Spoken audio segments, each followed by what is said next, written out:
Chandur railway तालुक्यातील गुईखेड येथे खारवगड नाल्यावर पूल बांधण्याची मागणी दरवर्षी होती। नाल्याला पूर आल्यास अनेक वेळा मजूर शेतात अडकतात। एखाद्या शेतकरी मजुरांचा जीव गेल्यावर जाग येणार का, असा प्रश्न उपस्थित केला जात आहे। अमरावती जिल्ह्यात कृषी निविष्ठांबाबत तक्रार असल्यास शेतकऱ्यांना तालुका समितीकडे तक्रार नोंदवावी लागते। या समितीचे सचिव यापूर्वी तालुका कृषी अधिकारी होते। मात्र 20 जूनच्या अधिनियमान्वये आता तालुका कार्यालयातील कृषी अधिकाऱ्यांना गुणनियंत्रकाची पदस्थापना दिलेली आहे। त्यामुळे आता ते या समितीचे सदस्य सचिव राहतील। अमरावती जिल्ह्यात श्री रुग्णालय येथे जागतिक लोकसंख्या दिनानिमित्त शुक्रवारी जनजागृती कार्यक्रम राबवण्यात आला। यावेळी परिचारिका प्रशिक्षण केंद्रातील विद्यार्थिनींनी भाषण व पोस्टरच्या माध्यमातून कुटुंब नियोजनाचे महत्त्व रुग्ण तसेच त्यांच्या नातेवाईकांना पटवून दिले।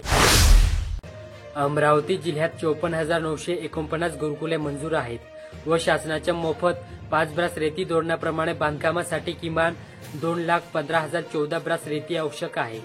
प्रत्यक्षात 7,148 लाभार्थ्यांना 8,870 ब्रास रेती आतापर्यंत उपलब्ध केली आहे। हे प्रमाण फक्त 4% आहे। त्यामुळे शासनाच्या मोफत रेती धोरणाच्या जिल्ह्यात फज्जा उडल्याचे चित्र आहे।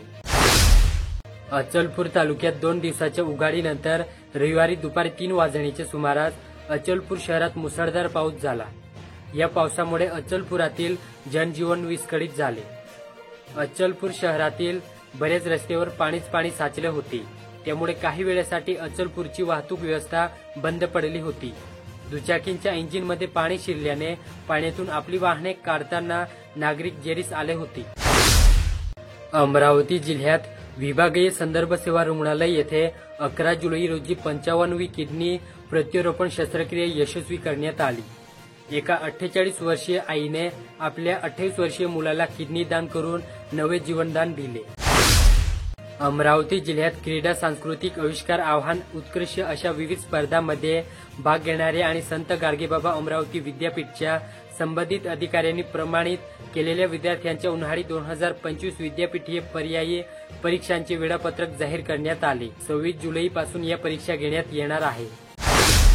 अमरावती जिल्ह्यात वरुड तालुक्यातील बेनोडा ठाण्याच्या हद्दीतील एका गावातून अल्पवयीन मुलीला पळवून नेण्यात आले।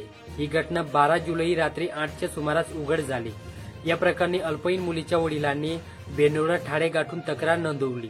पोलिसांनी अमन नामक तरुणाविरुद्ध अपहरणाचा गुन्हा दाखल केला। परतवाडा तालुक्यात मेळघाटातील जारिदा वन परिक्षेत्रांतर्गत बांबूच्या रांजी सुकल्या। यामुळे कोट्यवधींचे नुकसान झाले असून शासनाचा महसूल बुडाला आहे। बडनेरा शहरातील जुन्या वस्तीच्या माडीपुरा परिसरात राहणारा आणि महापालिकेत कंत्राटी कर्मचारी म्हणून कार्यरत नवल सुरेश बोबडे या युवकाने राहत्या घरी गळफास लावून आत्महत्या केली।